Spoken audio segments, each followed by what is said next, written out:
Hello बच्चों, आप सभी का एक बार फिर से स्वागत है आर्ट्स बाबा पर।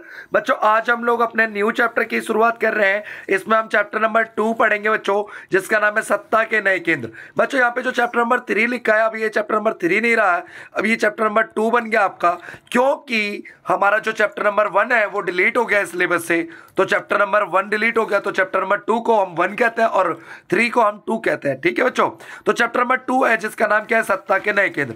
इसके इंपॉर्टेंट क्वेश्चनों को पढ़ेंगे और समझने की कोशिश करेंगे। बच्चों हम ये क्वेश्चन जो पढ़ रहे हैं, ये क्वेश्चन हमारे सपोर्ट मटेरियल के क्वेश्चन है। बहुत इनमें से सबसे ज्यादा 70% क्वेश्चन जो हमारे बोर्ड के आते हैं बच्चों, ये हमारे सीबीएसई बोर्ड के, वो इसी बुक से आते हैं। तो बच्चों इस वीडियो को बिल्कुल स्किप ना करें और अंत तक जरूर देखें। ठीक है बच्चों, तो चलिए शुरू करते हैं। पहला क्वेश्चन क्या कहता है, मार्शल योजना के तहत 1948 में किस संगठन की स्थापना हुई थी? तो बच्चों मार्शल योजना के तहत 1948 में यूरोपीय आर्थिक सहयोग संगठन की स्थापना हुई थी, यूरोप के देशों में आर्थिक सहयोग को बढ़ावा देने के लिए। तो उम्मीद करता हूं पहला क्वेश्चन समझ आया होगा। दूसरा क्वेश्चन कह रहा है, चीन में किस नेता ने खुले द्वार की नीति अपनाई और कब अपनाई? तो चीन के नेता का नाम था बच्चों, क्या था, देंग स्वाओपिंग था। क्या नाम था बच्चों, देंग स्वाओपिंग। और कब अपनाई थी बच्चों? तो 1978 में अपनाई थी। कब अपनाई थी बच्चों? 1978 में। क्वेश्चन नंबर 3 है बच्चों, चीन के किस प्रधानमंत्री के समय में आधुनिकीकरण के 4 प्रस्ताव रखे गए थे? तो चीन के किस प्रधानमंत्री के समय आधुनिकीकरण के 4 प्रस्ताव रखे गए थे? तो चाओ एन लाई के समय में आधुनिकीकरण के 4 प्रस्ताव रखे गए थे, जिसमें 4 चीजों का आधुनिकीकरण किया गया था, कृषि का, उद्योगों का, सेना का, विज्ञान और प्रौद्योगिकी का। क्वेश्चन नंबर 4 है बच्चों, आसियान का पूरा नाम लिखिए। आसियान का पूरा नाम होता है association of south east Asian nation. ASEAN की स्थापना बच्चों कब की गई थी पूछ लेगा, तो आसियान की स्थापना 1969 में बैंकॉक घोषणा पत्र के द्वारा की गई थी। क्वेश्चन नंबर 5 बच्चों, यूरोपीय संघ का गठन कब हुआ था और किस संधि के द्वारा हुआ था? यूरोपीय संघ का गठन बच्चों कब हुआ था? तो 1992 में हुआ था। किस संधि के द्वारा हुआ था? maastricht संधि के द्वारा हुआ था। क्वेश्चन नंबर 6 बच्चों, भारत ने आसियान के किन 2 देशों के साथ मुक्त व्यापार समझौता किया था? तो भारत ने आसियान के 2 देश सिंगापुर और थाईलैंड के साथ मुक्त व्यापार समझौता किया है बच्चों। क्वेश्चन नंबर 7 है, आसियान ने आसियान शैली के द्वारा किन 2 देशों के टकराव को समाप्त किया है? तो इसका सही उत्तर है बच्चों, इसका सही उत्तर है पूर्वी तिमोर और कंबोडिया। अच्छा, आसियान शैली से भी क्वेश्चन पूछ लेता है। आसियान शैली क्या है बच्चों? आसियान का अपना काम करने का तरीका है, जिसे हम कहते हैं अनौपचारिक, टकराव रहित, सहयोगात्मक मेल मिलाप का तरीका। बच्चों क्वेश्चन नंबर 8 है, यूरो मुद्रा को मानने का विरोध किन देशों ने किया? तो यूरो मुद्रा को मानने का विरोध स्वीडन और डेनमार्क ने किया था। क्वेश्चन नंबर 9 है बच्चों, कब और किस संधि के द्वारा यूरोपीय समुदाय के देशों के बीच सीमा नियंत्रण समाप्त हो गया? तो कब और किस संधि के बीच? तो इसका सही उत्तर है 1985 में हुआ था, सांगेन संधि। कौन सी संधि हुई थी बच्चों? सांगेन संधि। क्वेश्चन नंबर 10 है बच्चों, यूरोपीय संघ की मुद्रा का नाम क्या है? यूरो है बच्चों। दक्षेस की स्थापना कब हुई थी? अच्छा, दक्षेस को हम सार्क बोलते हैं, SAARC।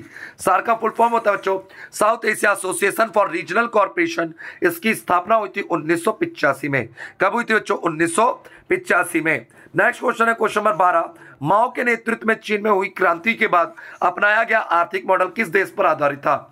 माओ के नेतृत्व में जो चीन में क्रांति हुई थी, उसमें आर्थिक मॉडल जो अपनाया गया था वो सोवियत संघ का समाजवादी मॉडल था। क्वेश्चन नंबर 13 बच्चों, निम्न कथनों में से कौन सा कथन असत्य है? आसियान की स्थापना 5 देशों ने मिलकर करी थी, बिल्कुल सही। Indonesia, Malaysia, Philippines, Singapore, Thailand ने मिलकर करी थी। वर्तमान में इसके 10 सदस्य, हाँ जी, बाद में 5 देश और जुड़ गए। आसियान के कामकाज में राष्ट्रीय सार्वभौमिकता का सम्मान करना महत्वपूर्ण है, बिल्कुल सही है। तो शुरू के 3 कथन तो अभी तक सही है बच्चों। चौथा कथन देखते हैं, 1992 में आसियान क्षेत्रीय मंच की स्थापना की गई थी, नहीं। 1992 में नहीं, 1994 में की गई थी बच्चों। नेक्स्ट क्वेश्चन देखते हैं बच्चों, 14वां क्वेश्चन हमारा, चीन में कृषि का निजीकरण कब किया गया था? तो बच्चों चीन में कृषि का निजीकरण 1982 में किया गया था। नेक्स्ट क्वेश्चन है क्वेश्चन नंबर 15, सोवियत संघ का उत्तराधिकारी डैश है? तो सोवियत संघ का उत्तराधिकारी कौन था बच्चों?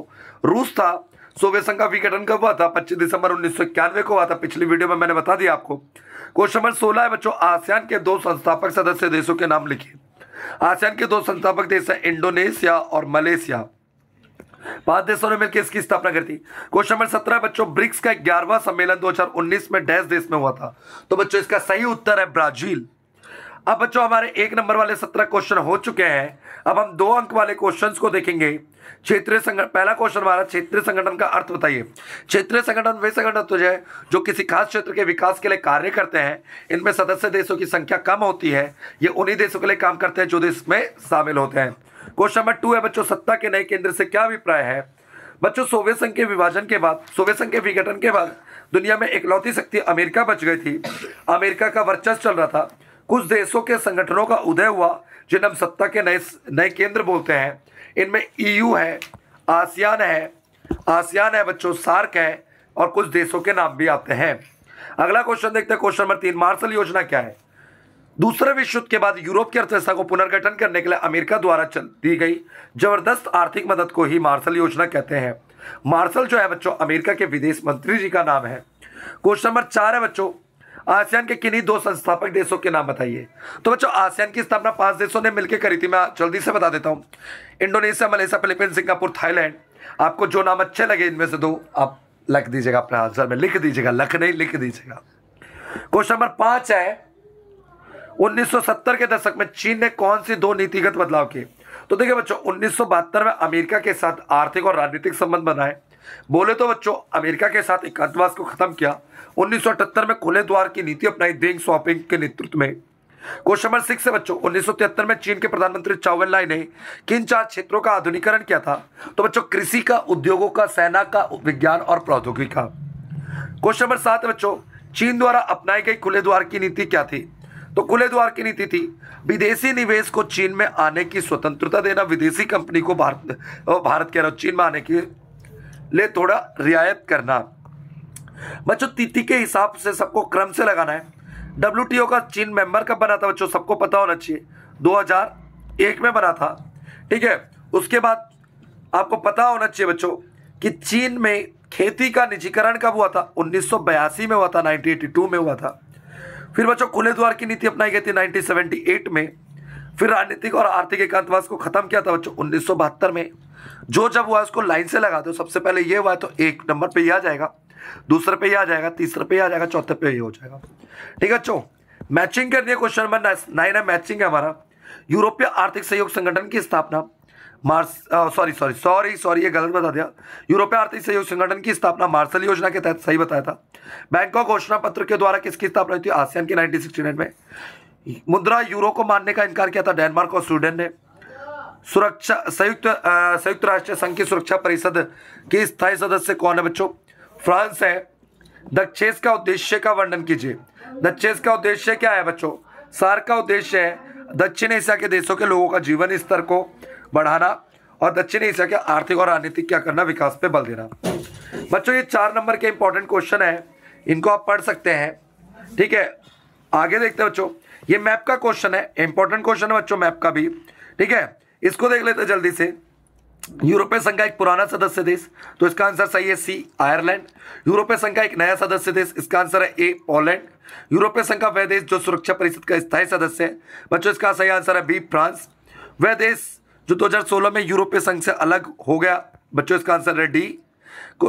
ये बच्चों वह देश आखिरी है, वह देश जो 2007 में यूरो को अपनाया, तो ये है स्विट्जरलैंड।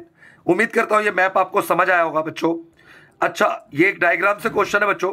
डायग्राम से क्वेश्चन क्या कह रहा है, ये जो चित्र है बच्चों ये किस संगठन के सम्मेलन को दिखाता है, तो ये सार्क को दिखाता है, south Asia association for regional corporation. संगठन में शामिल किन्हीं 2 देशों के नाम बताओ। तो बच्चों इसकी स्थापना 1985 में 7 देशों ने मिलकर करी थी। आप किसी का भी नाम ले लीजिए, हिंदुस्तान, पाकिस्तान, भारत, पाकिस्तान, नेपाल, भूटान, मालदीव, श्रीलंका और बांग्लादेश। इनमें से 7 में से किसी का भी नाम ले लीजिए। 2007 में अफगानिस्तान भी जुड़ गया था।